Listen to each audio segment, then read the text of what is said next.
Sir, Bharat की आजादी को 80 वर्ष पूर्ण हो गए। तो इस यात्रा को आप कैसे देखते हैं, और सर आने वाला भविष्य कैसा होगा? ये एक बहुत महत्वपूर्ण प्रश्न है और इस प्रश्न से जो जो सरोकार रखते हैं, मैं उन सब से आग्रह करूंगा कि जो गांधी जी, महात्मा गांधी, मोहनदास करमचंद गांधी जी से इल्म रखते हैं, वो उनकी किताब 1909 में पब्लिश हुई हिंद स्वराज, अंग्रेजी वाली या गुजराती वाली जरूर पढ़े, हिंदी वाली नहीं।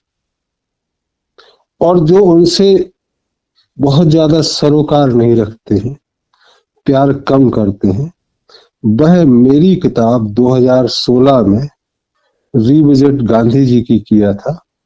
किताब का नाम डिवाइन क्रेसी, डिवाइन डेमोक्रेसी अंग्रेजी में है, इसको जरूर पढ़े।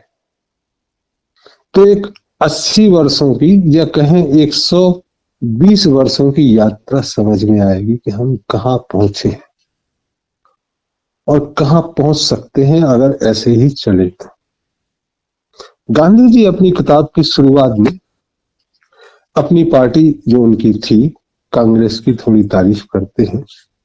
उसमें नेहरू जी को फादर ऑफ नेशन भी बोलते हैं, बहुत सारी चीजें हैं उसमें। पहला। दूसरा चैप्टर जो आता है उनका कि भारत में बंगाल के विभाजन से, ईस्ट बंगाल और वेस्ट बंगाल, जो आज वेस्ट बंगाल और बांग्लादेश है, उसके विभाजन से बहुत असंतोष शुरू हुआ। वो 1904-5 की घटना है। वहां से असंतोष हुआ और लोगों में विद्रोह हुआ। वह शुरू कहानी उस किताब की यहां से होती। उस पेज पे वो लिखते हैं कि देश 1-2 बरस में नहीं बनता है, बहुत सारे वर्षों में बनता है, और मुझे पूरा भरोसा है कि ईस्ट बंगाल और वेस्ट बंगाल एक दिन फिर एक होंगे। आज 120 बरस बाद मेरा भी सोचना है कि बांग्लादेश भारत में मिलेगा। तब तक पाकिस्तान नहीं बना था, लेकिन वेस्ट बंगाल ईस्ट बंगाल था। तीसरे चैप्टर में असंतोष पे वो लिखते हैं कि उपद्रव शुरू हो गए हैं। चौथे में वो लिखते हैं महत्वपूर्ण, ये बहुत महत्वपूर्ण प्रश्न है कि अगर आजादी मिल जाएगी तो क्या होगा। वो किताब पूरे प्रश्न उत्तर पे चल रही है। उसमें गांधी जी संपादक बने हैं, एडिटर, और एक क्वेश्चन पूछने वाला है। तो जो क्वेश्चन पूछने वाला कहता है कि हमको आजादी चाहिए, तो गांधी जी बोलते हैं आजादी मिल जाएगी तो क्या होगा। बोले फिर क्या दिक्कत है, हमारे पास पुलिस होगी, हमारे पास आर्मी होगी, हमारे पास एडमिनिस्ट्रेशन होगा, हम देश चला लेंगे। तो गांधी जी बोलते हैं मतलब तुम भारत को भारत नहीं बनाओगे, तुम भारत को, हिंदुस्तान को इंग्लिश राज बना दोगे।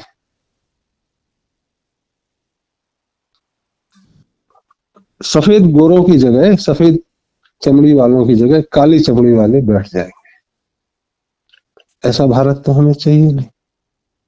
यही प्रश्न जब कश्मीर में अलगाववादी लोग बात करते थे सन 2000 के आसपास, तो जो उनके सेपरेटिस्ट के लीडर थे उनसे पूछा किसी ने कि तुम कश्मीर की बात कर रहे हो कि पाकिस्तान से कश्मीर अलग करेंगे, भारत से और एक अलग बनाएंगे, तुम क्या हासिल कर लो। वो भी बोले क्या हम अलग हो जाएंगे फिर हम चला लेंगे। गांधी जी का वो प्रश्न आज भी रिलेवेंट है। ये हिंदुस्तान बन गया है, हिंदुस्तान नहीं बन के हिंदुस्तान बन गया, काले अंग्रेज आ गए। ये चौथे चैप्टर में है। 5वें चैप्टर में वो डेमोक्रेसी की जी जान भर के बुराई करते हैं। उसमें प्रधानमंत्री को एक प्रोस्टिट्यूट से कंपेयर करते हैं और संसद को बांझ औरत से करते हैं कंपेयर, और सारे संसद को बोलते हैं वो उस चैटर बॉक्स है, टॉकिंग मशीन है, बोलते ही जाएंगे, रुकेंगे। 6ठे चैप्टर पे सभ्यता की बात करते हैं वो कि सिविलाइजेशन कैसे होनी चाहिए, भारत की सिविलाइजेशन कैसे थी। तो अंग्रेज आने के पहले जितने व्यापारी भारत में आए थे उनकी भारत के बारे में क्या नजर थी, और पूरा पढ़ के आपको लगेगा कि भारत अंग्रेजों के आने के पहले एक बहुत अच्छी संस्कृति रहा है, जहाँ आदमी और औरतों को बराबर की इज्जत मिलती थी, व्यापार ठीक था, सब पढ़े लिखे थे। इंग्लैंड से ज्यादा पढ़े लिखे लोग भारत में थे। ये ब्रिटिश के जो यहाँ ट्रेवलर्स थे या मैनेजर थे या और भी लोग थे वो आए। 1933 के बाद चीजें ज्यादा खराब हुई। उस किताब में फिर लिखते हैं वो भारत गिरा क्यों, तो बोले भारत गिरा है वो उनकी चमक धमक में आके। कोई हमको गुलाम कैसे बना सकता है अगर हम बनने को तैयार नहीं है। ये गांधी जी लिखते, हम उनकी सभ्यता के प्रति आकर्षित हो गए, गोरी चमड़ी, गोरी मैनों और सोने चमक चमक पे अंधे हो गए, आपस में हम लड़ ली इसलिए गुलाम बन गए। आजाद होके हमको अंग्रेजों से जैसी मुक्ति चाहिए, वैसे ही भारत के जो राजा हैं और अपनी जनता पे बर्बरता दिखाते हैं, हमें इनसे भी मुक्ति चाहिए। फिर कहते हैं भारत में कि भारत की कंडीशन खराब कैसे हुई और भारत की जनता पे गुलामी का शिकंजा कैसे कसा। तब उसमें वो पहले बात करते हैं डॉक्टर की, कि डॉक्टरों ने आपसे कहा कि आप खाओ हम हैं, आप बीमार हो हम हैं। तो जो अमूमन पेट खराब होता था वो एक दिन का उपवास करके ठीक हो जाता था, अब वो दवाई देते हैं और दवाई के बाद और खाने को बोलते हैं जिससे पेट खराब। तो सबसे पहले एलोपैथी डॉक्टर ने देश को बर्बाद किया, दिमाग खराब किया उनका। इसमें अच्छी तरह से उनका चैप्टर 8 या 9 है। दूसरा वो चैप्टर लिखते हैं कि हिंदू मुसलमान जो है उसको डिवाइड उन्होंने बढ़ाया, उससे उन्होंने अपना राज कंफर्म किया। उसमें गाय के बारे में भी लिखते हैं, दूसरी चीजों के बारे में भी लिखते हैं, और वो पूरी तरह से लिखते हैं कि ये झगड़ा बढ़ाया गया है। अभी वो तीसरा इसके बाद चैप्टर लिखते हैं कि जो भारत पे वाकई में शिकंजा कसा है, पूरी तरह से गुलाम बनाया है, वो न्याय व्यवस्था ने बताया है, वकीलों और जज। वकील और जज कजन है, जो हकारे हैं और वकील हैं और जज वो एक दूसरे के चचेरे भाई हैं, एक से दूसरे का काम चलता है और दोनों मिलकर जनता को गुलाम बनाए। तीसरा जो चौथा चैप्टर है वो रेलवे, कम्युनिकेशन के माध्यम से गुलामी बनाई गई। पहले पूरे देश में अकाल नहीं पड़ता था, एक छोटे से इलाके में पड़ता था। अब जब से रेल आई है तो एक इलाके का खाना दूसरी जगह चला। गांधी जी का कहना था कि प्लेग की बीमारी भी जो 1900 के दशक में पड़ी, उसमें रेलवे के कारण कीटाणु इधर से उधर गए। लेकिन प्लेग के बारे में चर्चा ना ही करें अगर बोलते हैं, अकाल तो रेलवे के कारण ही पड़ा। ये उनका रेलवे के बारे में कम्युनिकेशन नहीं। पहले लोग पैदल चलते थे, घोड़े पे चलते थे, बैलगाड़ी, सांडगाड़ी, इस पे चलते थे, ठीक थे। फिर अगला वो लिखते हैं कि एजुकेशन सिस्टम पुराना खत्म कर दिया और नए में गायकवाड़ वगैरह, बड़ौदा वगैरह की लोगों ने कुछ आया, और उसमें रिलीजियस एजुकेशन कैसे होना, ये एक चीज है। फिर एक लिखते हैं टॉपिक के मशीनें बहुत हो गई, ये मशीनों के कारण आदमी अपंग हो गया, हैंडीकैप हो गया, उसके पास काम नहीं रहा। हथकरघा पूरी मिल जो मुंबई और कलकत्ता था, वो कुछ मशीनों से पूरा कपड़ा उद्योग खत्म हो गया, और हम विदेशी उससे सीख रहे हैं। तो अगर भारत को आजाद होना है और खुश होना है तो विदेशी संस्कृति को नकारना होगा, अपनी संस्कृति को लाना होगा। गांधी जी ये लिखते हैं कि ये भारत देश पूरा एक था, उस समय मतलब बंगाल से लेके इवन म्यांमार से लेके जो गंधार तक, काबुल तक एक है। अगर ये एक नहीं होता तो ये अंग्रेज एक साथ जीत कैसे पाते। तो ये गांधी जी लिखते हैं। फिर वो बात करते हैं कि जनता के लिए है उपसहार, लिखते हैं कि जनता क्या करे, कैसे करे, वकीली छोड़ दो, डॉक्टरी छोड़ दो। ये उनका 1909 की किताब है, जो एक महत्वपूर्ण डॉक्यूमेंट है। और वो बोलते हैं कि चारों तरफ भारत में एकता थी, 4 मठ है, उसमें लोग जाते थे, एक दूसरे से मिलते थे, तो भाषा विभाजन नहीं था, उसके बाद भी लोग मिलते थे। ये गांधी जी की किताब 1909 की है। गांधी जी इस पे पलट गए 1921 में। 1930 में वो कुछ और भी बोलते हैं कि हमारी बातों में मतभेद हो, तो बाद में देखो। बट हमको ये किताब बहुत, कुछ एक आध जगह जलेबी जैसा लगता है, लेकिन बहुत महत्वपूर्ण है। तो जो गांधी जी से सरोकार नहीं रखते हैं, वो भी उनको हम निवेदन करेंगे वो गांधी जी को पढ़े। नहीं पढ़ते तो हमारी किताब डिवाइन डेमोक्रेसी 2016 में पब्लिश की, इसको हमने मोदी जी को भी भेजा है, वहां से एक्नॉलेजमेंट, और कांग्रेस के भी तमाम लोगों को भेजा। हालांकि गांधी जी से हम पूरी तरह सहमत नहीं है, कई जगह हमारा उनसे विरोध है, और वो किताब में झलकेगा आपको। वेबसाइट में फ्रीली डाउनलोडेबल है, आप पढ़ सकते। मेरा जो सोचना है रहा इस पूरी किताब में कि डेमोक्रेसी चाहिए है, अंग्रेज जैसा नहीं चाहिए कि वहां राजशाही भी चल रही और डेमोक्रेसी। पिछले 10 वर्षों में 12 प्राइम मिनिस्टर बदल गए, लेकिन चुनाव ज्यादा नहीं चाहिए। ये देश एक था, इसलिए राज्य सरकारें नहीं चाहिए।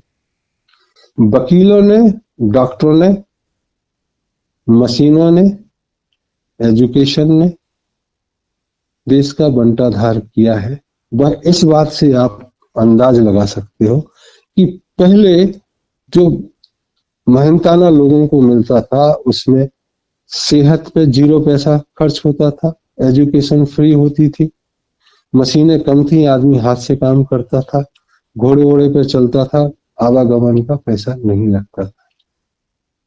आज डॉक्टरों का पैसा, वकीलों का पैसा, स्कूल की फीस, आवागमन में मोटरसाइकिल, स्कूटर, कार और बाकी मशीनें से खर्चा 90%, 95%, कई कई जगह तो उधार लेके खर्चा चल रहा है। ये एक दिखाता है कि गांधी जी सही थे। डॉक्टरों का जो बिल है, स्कूल की फीस है, रेलवे जैसे आवागमन के माध्यम है, वकीलों का खून चूसी तरलता है, वेस्टर्न वर्ल्ड की हमारी अधाधुंध वो है, पार्लियामेंट में और नेताओं की भरमार है। इस सबसे खर्चा लगा लोगे तो आप कहोगे कि हम एक अंधी सुरंग जो अंग्रेजों की थी उससे बड़ी सुरंग में तब्दील हो गए 80 वर्ष में। खर्चा से ही लगा लो आप, बाकी चीजें कोई भी लगा सकता है। बेरोजगारी, सरकारी आंकड़े, 80 करोड़ लोगों को आप दे ही रहे हो 60%। अंधाधुंध आप वेस्टर्न वर्ल्ड को फॉलो कर ही रहे हो, अपनी चीजों को दबाए जा रहे हो, ज्यादा अस्पताल खोले जा रहे हो, स्वस्थ रहने का आप कोई तरीका नहीं बता रहे हो। ये देश की गिरावट है। अब दूसरी तरफ चलते हैं। 47 के बाद जैसी आजादी हुई, नेहरू जी ने कहा फ्रीडम एट मिडनाइट, अच्छी किताब लिखी लेपर्ड डेमोकॉन ने, एक अच्छे राइटर हैं उसमें। लेकिन सवेरे जब आदमी उठा तो उसने देखा वही पुलिस वाला है, वही जज है, वही कलेक्टर है, चेहरा तो बदले नहीं, वही सिस्टम है। और उन्होंने कहा आजादी मिल गई होगी पार्लियामेंट में, गांव में तुमको ऐसे ही रहना पड़ेगा। बहुत दिनों तक, 90 के दशक तक बिहार में बेगारी चलती रही, गुलामी की तरह काम चलता रहा। दूसरी जगह भी, तमिलनाडु में बेगारी चलती है, 2-2 रुपया के चावल में आदमी जिंदा रहता है। तो ये देश का हाल रहा धीरे धीरे। फिर कुछ लोगों ने कोशिश की बढ़ाने की, लेकिन एक कोई प्लान ऐसा नहीं बना कि हम गरीबी खत्म कैसे करेंगे, रोजगार कैसे देंगे, न्याय कैसे देंगे। एक कंसोलिडेटेड कोई डिपार्टमेंट बैठा ही नहीं।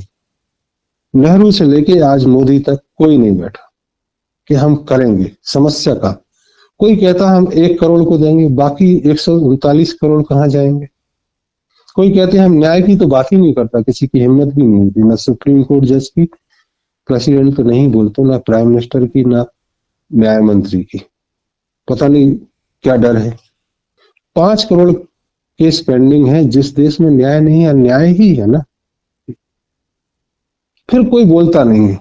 एक दूसरी घटना बताते हैं उसके अलावा कि इस देश में सबसे ज्यादा सीटें लोकसभा में 403 आई हैं राजीव गांधी जी के, इंदिरा जी के बाद। क्यों आई? एक तो इंदिरा गांधी के मरने के बाद जो सहानुभूति थी, लेकिन इंदिरा गांधी को भी इतनी सीटें नहीं आई थी।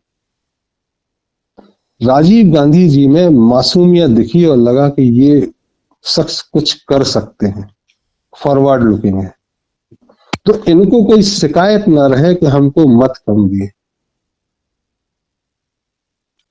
तो राजीव गांधी जी को पूरे इज्जत से सीटें दी, 403।